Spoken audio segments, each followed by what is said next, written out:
audiologi akan mempresentasikan terkait sistem indera pembau. Sebelumnya perkenalan, saya Pipit Liana Madoni, absen 32, dan teman-teman saya Meisya Amalina Putri, absen 21.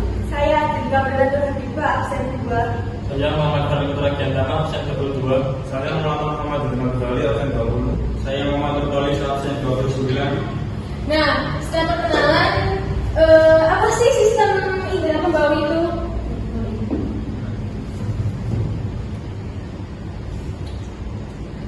Nah, di sini ada pengertian yang akan dibacakan oleh salah satu teman saya. Nah, jadi indera penciuman adalah salah satu dari 5 indera manusia yang berfungsi untuk mendeteksi dan mengenali bau atau aroma di lingkungan sekitar. Indera ini bekerja melalui hidung yang mengandung reseptor penciuman olfaktori di bagian atas rongga hidung. Reseptor ini akan merespon partikel-partikel kimia yang terbawa oleh udara dan mengirimkan sinyal ke otak untuk diinterpretasikan sebagai bau tertentu.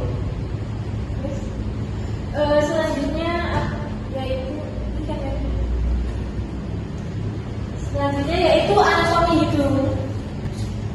Bagian anatomi dari hidung yaitu ada tulang isi, bola pencernaan, saraf penciuman, saluran penciuman, cabang septum, arteri berisi, sinus sphenoid, tonsil faring, bukaan hidung posterior, roller tabung, palat mulut, saraf ipsilabial coulter, arteri nasolabial, saraf nasolabial, tulang depan hidung, tulang hidung anterior, kanal inferior, tulang hidung yang besar, tulang hidung lateral, saraf kisi anterior, cabang tata dari arteri kisi anterior, dan sinus depan.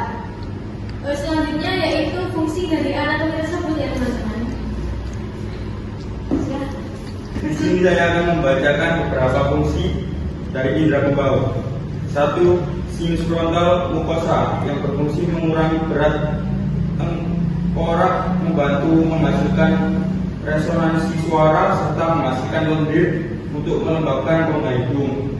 Nomor 2, cabang septum arteri etmoid anterior berfungsi mensuplai darah ke septum hidung bagian anterior, membantu menjaga kelembapan dan fungsi mukosa. 3. Saraf etmoid anterior berfungsi memberikan sensasi pada rongga hidung bagian depan, septum, serta sebagai sinus etmoid dan frontal. 4. Tulang rawan lateral hidung berfungsi memberikan bentuk dan dukungan pada sisi atas hidung serta menjaga keterbukaan saluran pernafasan depan. 5. Tulang rawan sayap besar berfungsi menyokong ujung hidung, menjaga bentuk lubang hidung serta penting untuk pernapasan dan ekspresi wajah. 6. Serambi hidung berfungsi menyaring partikel besar dalam udara masuk melalui rambut-rambut halus dan sebagai bagian awal rongga hidung. 7. Tulang hidung depan berfungsi memberikan struktur dan perlindungan pada bagian atas hidung. 8. Saluran incisivus berfungsi menghubungkan rongga hidung dengan rongga mulut dan dilalui pembuluh darah serta saraf nasopalatina. 9.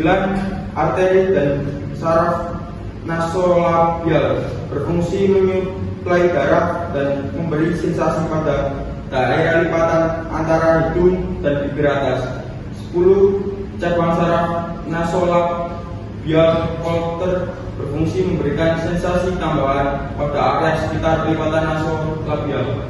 11. Anti-panggil lunak berfungsi memisahkan rongga mulut dan rongga hidung saat menelan agar makanan tidak masuk ke hidung. 12. Tulang saringan atau tulang etmoid berfungsi menyokong struktur rongga hidung dan rongga mata serta membantu fungsi penciuman. 13. Bonggol pencium atau bulbus olfaktorius berfungsi memproses pertama kali sinyal bau dari saraf pencium. 14. Saraf pencium atau saraf olfaktorius berfungsi mengantarkan informasi bau dari reseptor di hidung ke bonggol pencium. 15. Balut pencium atau tractus olfaktorius berfungsi meneruskan informasi penciuman dari bonggol pencium ke pusat penciuman di otak. 16. Cabang septum dari arteri etmoid berfungsi memberi suplai darah ke mukosa septum hidung bagian tengah dan depan. 17. Sinus sphenoid berfungsi mengurangi berat tengkorak dan membantu resonansi suara serta drainase hidung. 18. Amandel faring atau tonsil faringeal berfungsi sebagai bagian dari sistem imun untuk menangkal patogen yang masuk lewat udara. 19. Lubang hidung belakang atau koana berfungsi mengalirkan udara dari rongga hidung ke nasofaring. 12. Lubang pendengaran atau Selanjutnya yaitu mekanisme indera penciuman. Jadi guys, ketika kita menghirup udara melalui hidung, sel-sel akan mengirimkan sinyal ke otak, dan otak akan mengenali bau tersebut. Nah, gimana sih? Ya jadi pertama-tama molekul bau akan masuk ke hidung, kemudian molekul ini akan larut dalam lendir hidung dan berinteraksi dengan reseptor penciuman di dalam rongga hidung.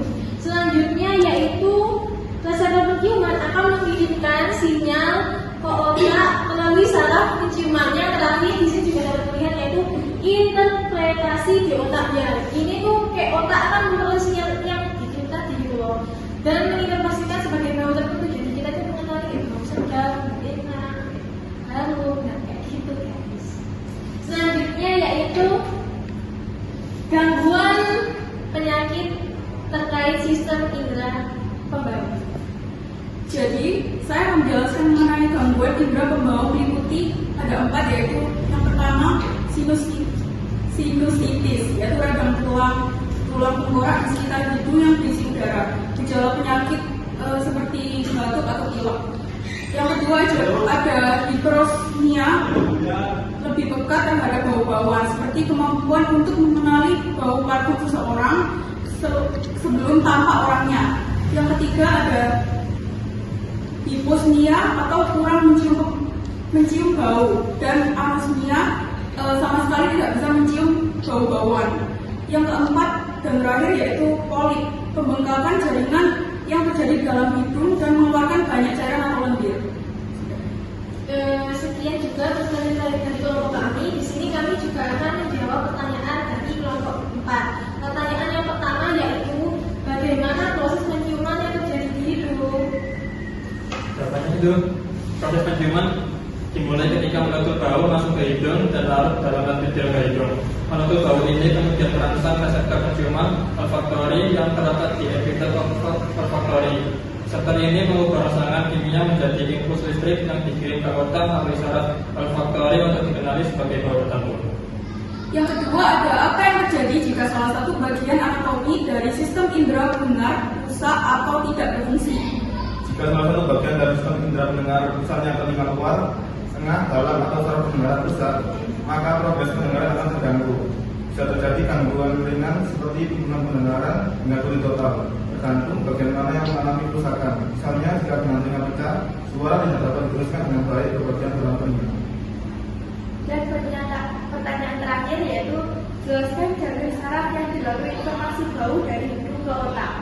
Informasi bau dari molekul di utara diterima oleh reseptor di epitel olfaktori di rongga hidung. Impuls kemudian dikirim melalui saraf olfaktori, saraf kranial 1 ke bulbus olfaktorius di otak.